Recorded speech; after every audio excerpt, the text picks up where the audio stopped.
भाजपा युवा हृदय सम्राट तथा धुळे ग्रामीणचे नवनिर्वाचित आमदार राघवेंद्र उर्फ रामदादा बदानेंचा आजंग येथे नागरी सत्कार व भाजप ग्रामीण उपाध्यक्ष डॉक्टर दिनेश माडी यांचा अभिष्ट चिंतन सोहळा उत्साहात संपन्न।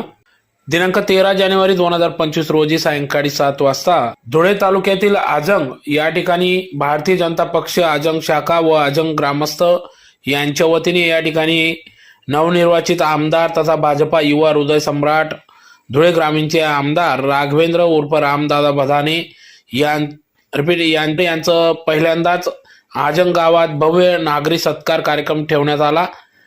त्याचबरोबर भाजपा ग्रामीण उपाध्यक्ष डॉक्टर दिनेश माडी यांच्या अभिष्ट चिंतन सोहळ्याचे औचित्य साधून सदर या कार्यक्रमाचे आयोजन करण्यात आले होते। तर यावेळेस नवनिर्वाचित आमदार राघवेंद्र उर्फ रामदादा बदाने, ज्येष्ठ नेते माजी कृषी सभापती अरविंद जाधव सर, अकलाड सरपंच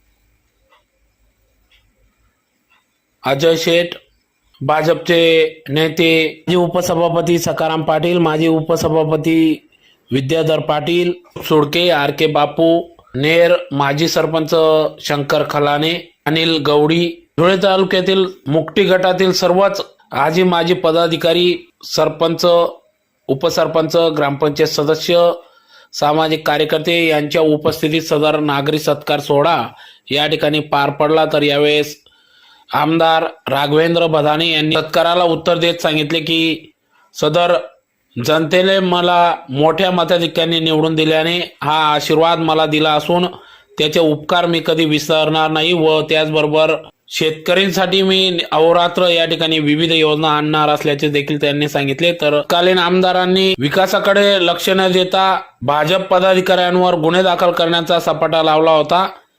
असा रोष मी ठेवणार नसून सर्वांना सोबत घेऊन या ठिकाणी आपल्याला धुळे तालुक्याचा विकास करायचा असल्याचे त्यांनी सांगितले। तर त्याचबरोबर माजी आमदार दवा पाटील आजोबा यांच्या आशीर्वादाने व आपल्या सर्व जनतेच्या आशीर्वादाने, लाडक्या बहिणींच्या आशीर्वादाने मला या ठिकाणी जनतेने मोठ्या मताधिक्याने निवडून दिल्याने आभार देखील व्यक्त केले। तर त्याचबरोबर आपल्या जनतेसाठी मी संपूर्ण 5 वर्ष कटिबद्ध राहील व यापुढे देखील आपले सर्व जनतेचे प्रश्न निकाली काढेल असा देखील विश्वास त्यांनी व्यक्त केला। तसेच यावेळेस आजंग गावाचे माजी सरपंच तथा भाजपचे नेते डॉक्टर दिनेश माडी यांना देखील त्यांच्या अभिष्ट चिंतन सोहळ्यानिमित्त शुभेच्छा दिल्या। अनेक मान्यवर